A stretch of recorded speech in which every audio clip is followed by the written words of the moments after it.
nobre deputado Nivaldo Molim, que preside os trabalhos desta sessão, senhoras deputadas presentes, senhores deputados presentes, funcionários, imprensa, companheiros e companheiras que ocupam as dependências da galeria, aqueles que nos assistem pela TV Alerj e aqueles que nos acompanham pelas redes sociais. Eu queria abordar na minha intervenção também o tema SEDAI. Abordar porque é um tema que chega a esta casa, chega à opinião pública e vai de contra-informação. Não diz a verdade que está por trás de toda uma negociação que é apresentada via mídia como se fosse, no final deste processo, a saída da crise que ora enfrenta o estado do Rio de Janeiro. A companhia SEDAI é negociada, e negociação esta, onde não tem nenhuma base de sustentação com argumentos que de fato justifique aquilo que está se falando para a população. É um verdadeiro equívoco o que está se fazendo com a SEDAI, empresa esta que é considerado o único ativo hoje, atualmente existente no Estado, que dá lucro. O único que dá lucro. Nesses últimos anos, deu um lucro de R$1,5 bilhão. E aí, estão querendo colocar esta empresa como o elemento de barganha entre o governo do Estado do Rio de Janeiro e o governo federal. Falece legitimidade nos negociadores. Negociadores tanto da parte do Estado como da parte do governo federal. Porque eles querem, inclusive, convencer a população do Estado do Rio de Janeiro de que a privatização da SEDAI é o que vai garantir os recursos necessários e suficientes para se promover a saída da crise no ajuste das finanças do Estado do Rio de Janeiro. Então, se a Assembleia Legislativa, e aí o início do processo de negociação não foi de forma alguma combinado com ninguém. Não foi combinado com essa Casa Legislativa, não foi combinado com a sociedade, não foi combinado com os prefeitos da região metropolitana, das cidades que são atingidas por esse processo de negociação, ou seja, não foi conversado com ninguém. Então, há uma atitude monocrática. Há uma atitude monocrática do governador do Estado do Rio de Janeiro, que sai daqui para Brasília e negocia com quem em Brasília não tem a menor condição, ou pelo menos demonstrado na intenção de defender interesses do Estado do Rio de Janeiro. A empresa SEDAI, ela tem uma função social muito grande.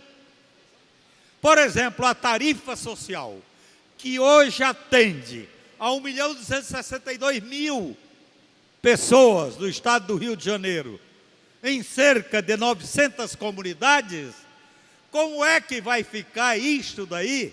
É claro, no caso de ser entregue à empresa à iniciativa privada. Então, automaticamente, esta tarifa social deixará de existir. A alegação é de que esta negociação significa a entrega da SEDAI em troca de um volume de recursos de cerca de 3,5 bilhão de reais que virão para o estado do Rio de Janeiro.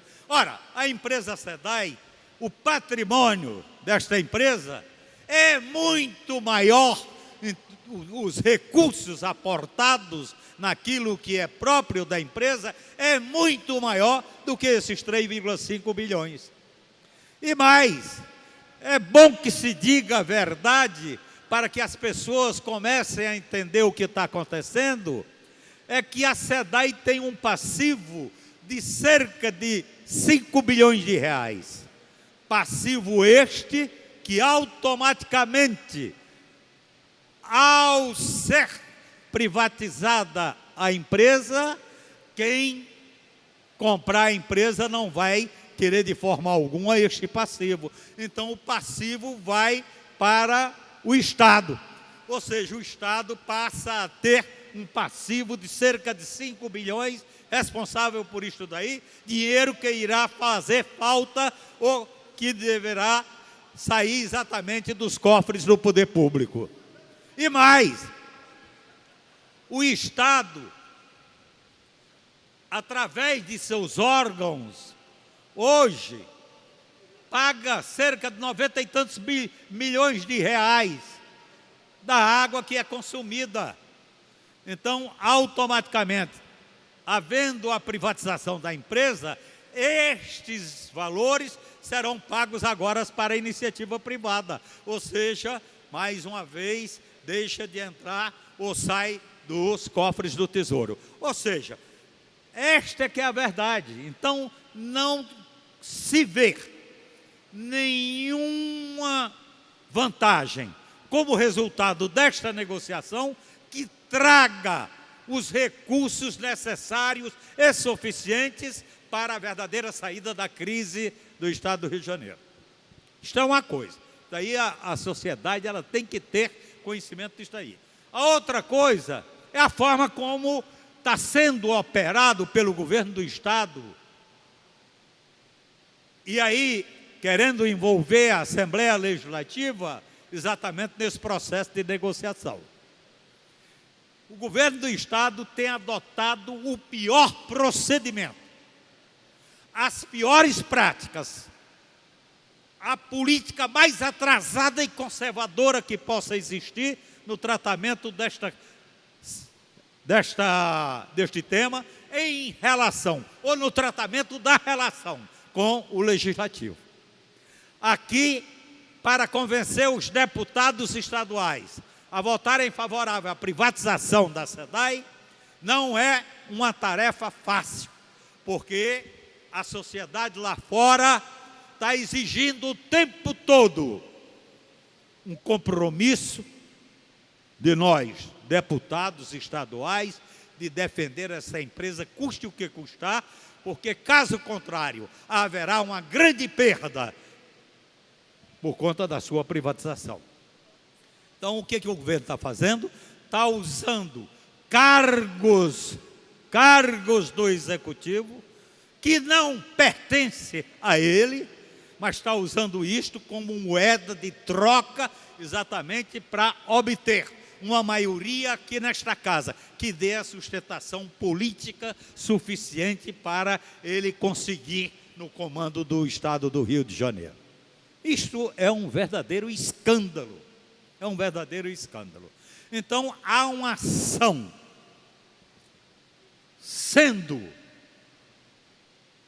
feita, operada pelo governo do Estado, com o uso de recursos que são do povo do Estado do Rio de Janeiro, utilizando isto daí em benefício do fortalecimento do PMDB no Estado do Rio de Janeiro e em benefício de fortalecimento do governador Pezão.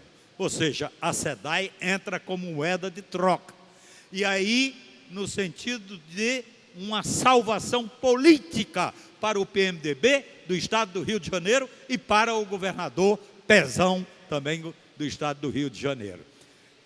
Então, o que se vê é que, no fundo, a história de que irá a privatização da SEDAI trazer recursos para alavancar a saída da crise que existe hoje no Estado do Rio de Janeiro é balela. E, no fundo, fica a verdade do lado de que está sendo utilizado como instrumento para o fortalecimento do PMDB e do governador Pezão no Estado do Rio de Janeiro. Ou seja, deixa-se de trabalhar a questão da economia e passa-se a trabalhar exatamente a questão verdadeiramente de política. E isto daí nós não podemos assistir da forma como está sendo operado.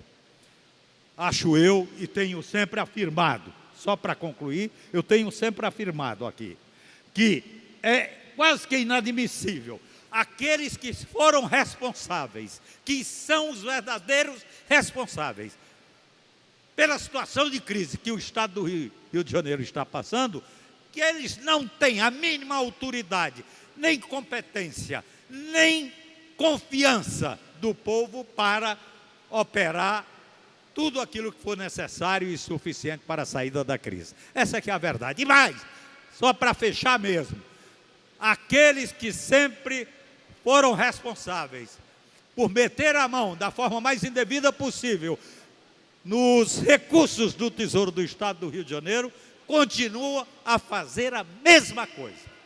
Continuam a fazer os mesmos crimes de dilapidação dos recursos do Estado do Rio de Janeiro. Então, eram essas as considerações que eu gostaria de fazer, senhor presidente, e voltarei mais uma vez a discutir e abordar este tema durante os dias que houverem sessão nesta casa.